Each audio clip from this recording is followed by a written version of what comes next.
स्वप्नातील घर साकारण्याकरिता सोलापुरातील smart city मध्ये स्मार्ट प्रकल्प घेऊन आले आहेत। सोलापुरातील विश्वसनीय आणि पारदर्शक नाव म्हणजे क्रिस्टल डेव्हलपर्स।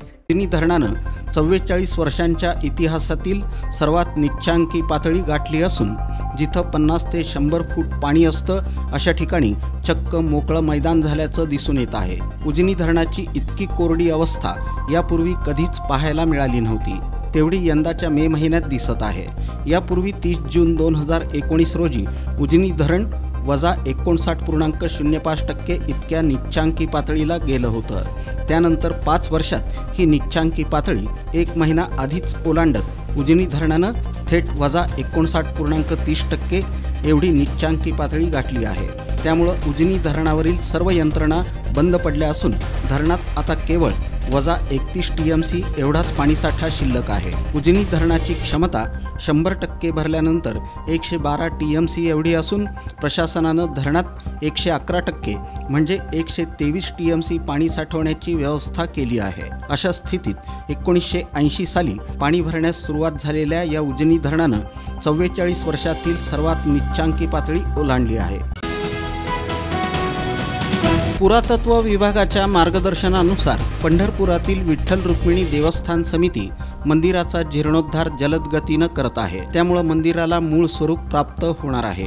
ही घटना महत्त्वपूर्ण आहे। मात्र जीर्णोद्धार करताना मंदिरातील शिलालेखांचं योग्य जतन आणि संवर्धन व्हावं अशी मागणी सोलापूरच्या इतिहासप्रेमी मंडळींनी केली आहे।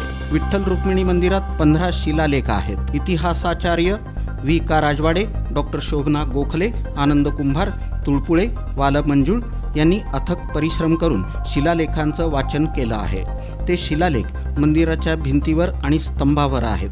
त्यांना कोणतीही इजा पोहोचू नये याची दक्षता घेतली जावी। शिलालेख अत्यंत महत्त्वाचे असून इतिहास संशोधनाच्या संदर्भासाठी त्याचा उपयोग होतो। शिलालेखाची काळजी घेणं आवश्यक आहे असं मत इतिहासप्रेमी मंडळींनी व्यक्त केलं। विठ्ठल रुक्मिणी देवस्थान समितीनं समाजोपयोगी उपक्रम राबवले आहेत। त्यामुळे प्रबोधन चळवळीला गती मिळाली आहे। समितीनं एखादं वस्तू संग्रहालय मंदिर परिसरात उभारावं अशी देखील मागणी इतिहासप्रेमी मंडळाचे अध्यक्ष प्राध्यापक MM मस्के यांनी केली। तक्रारदारानं अक्कलकोट येथील जमीन खरेदी केली असून मालमत्तेच्या मालमत्ता पत्रकावरून खरेदी दिलेल्यांची नावं कमी करून तक्रारदाराचं नाव लावण्यासाठी तक्रारदारानं अक्कलकोट येथील भूमी अभिलेख कार्यालयात अर्ज दिला होता।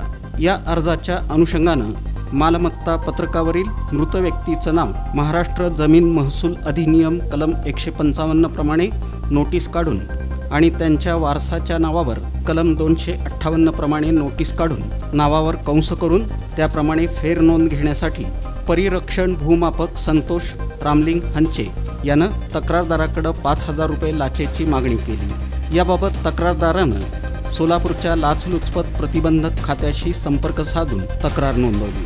त्यानुसार सोमवारी सायंकाळी अक्कलकोट येथील भूमी अभिलेख कार्यालयात सापळा लावून संतोष हंचे याला 3000 रुपयांची लाच स्वीकारताना रंगेहात पकडण्यात आलं।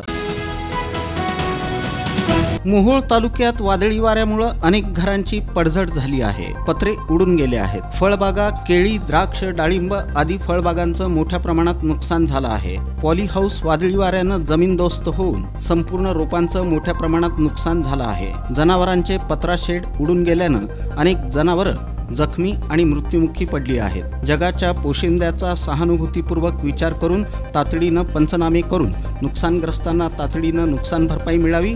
ज्यांची घरं पडली आहेत त्यांना घरकुलाचा प्राधान्यानं लाभ देण्यात यावा। ज्या शेतकऱ्यांनी फळ पीक विमा भरलेला आहे त्या शेतकऱ्यांना या मान्सूनपूर्व वादळी पावसाचा फटका बसला आहे, त्यांना विना अट पीक विमा देखील मंजूर करावा असं निवेदनात म्हटलं आहे। तुमच्या स्वप्नातील घर साकारण्याकरिता सोलापुरातील स्मार्ट सिटी मध्ये स्मार्ट प्रकल्प घेऊन आले आहेत। सोलापुरातील विश्वसनीय आणि पारदर्शक नाव म्हणजे क्रिस्टल डेव्हलपर्स। पुण्यश्लोक राजमाता अहिल्यादेवी होळकर यांच्या 299व्या जयंतीनिमित्त युवा नेते पृथ्वीराज चेतन नरोटे युवा मंचच्या वतीनं सोलापूर शहर जिल्ह्यातील पुण्यश्लोक अहिल्यादेवी होळकर जयंती उत्सव मंडळांसाठी 25 मूर्तींचं वाटप आमदार प्रणिती शिंदे, पुण्यश्लोक अहिल्यादेवी होळकर विद्यापीठाचे कुलगुरू प्रकाश महानवर यांच्या हस्ते, राष्ट्रवादी काँग्रेसचे शहर अध्यक्ष सुधीर खरटमल, शिवसेना ठाकरे गटाचे जिल्हा प्रमुख गणेश वानकर, माजी नगरसेवक सुरेश पाटील, विनोद भोसले, काँग्रेसचे प्रवक्ते अशोक निंबर्गी, मनोज यलगुलवार,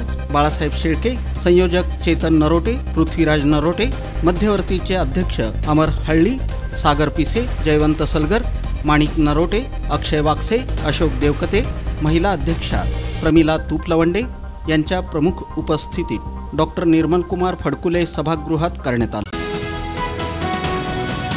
कल्पना नागेश कोलालू वय 15 या अल्पवयीन मुलीला आई सुशीला शंकर कोलालू यांच्या सिद्धरामेश्वर नगर MIDC सोलापूर येथील राहत्या घरातून कोणीतरी अज्ञात इसमानं कशाचं तरी आमिष दाखवून पळवून नेलं. तिचं वर्णन याप्रमाणे: शिक्षण इयत्ता 8वी, रंग निमगोरा, उंची 5 फूट 3 इंच, अंगावर गुलाबी रंगाचा लायनिंग टॉप, काळ्या रंगाची पॅन्ट, शरीरयष्टी मजबूत, भाषा मराठी, हिंदी, तेलुगू बोलता येते. याबाबत अज्ञात इसमाविरुद्ध MIDC पोलीस ठाण्यात गुन्हा दाखल करण्यात आला असून संबंधित वर्णनाची मुलगी कोणाला आढळून आल्यास अथवा माहिती मिळाल्यास त्यांनी MIDC पोलीस ठाण्यात PSI VS बनसुडे यांच्याशी संपर्क साधावा असं आवाहन करण्यात आलं आहे.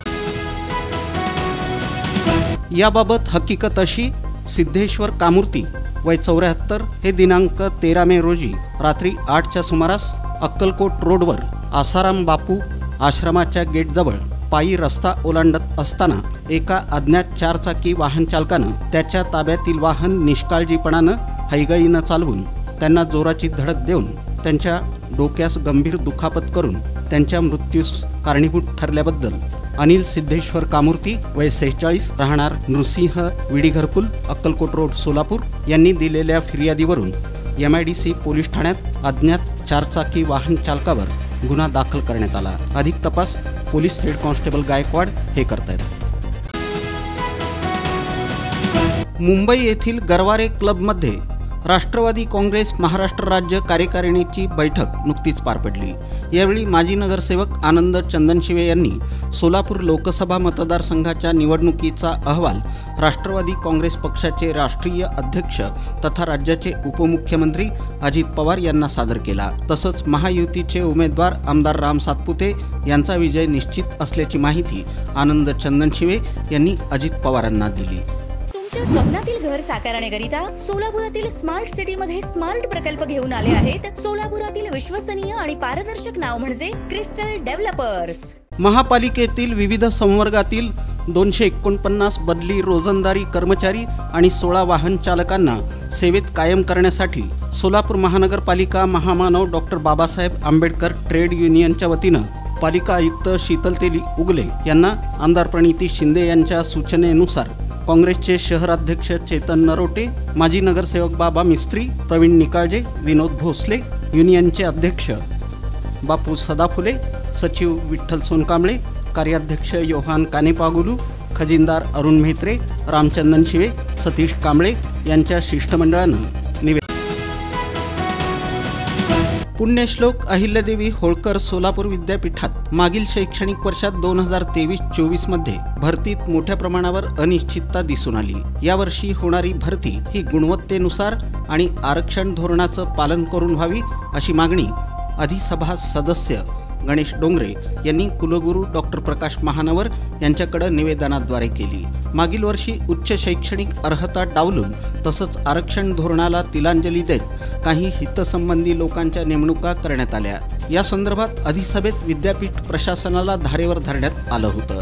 आता विद्यापीठानं सन 2024-25च्या सहाय्यक प्राध्यापक कंत्राटी भरतीच्या हालचाली सुरू केल्या आहेत. अशावेळी येणारी भरती UGCच्या नियमाप्रमाणे म्हणजे शैक्षणिक API निकष आणि मुलाखतींचं गुणांकन एकत्र करून व्हावी आणि उच्च शैक्षणिक गुणवत्ता तसंच आरक्षण प्रवर्गाचं काटेकोरपणे पालन करावं अशा आशयाचं निवेदन सिनेट सदस्य गणेश डोंगरे यांनी दिलं.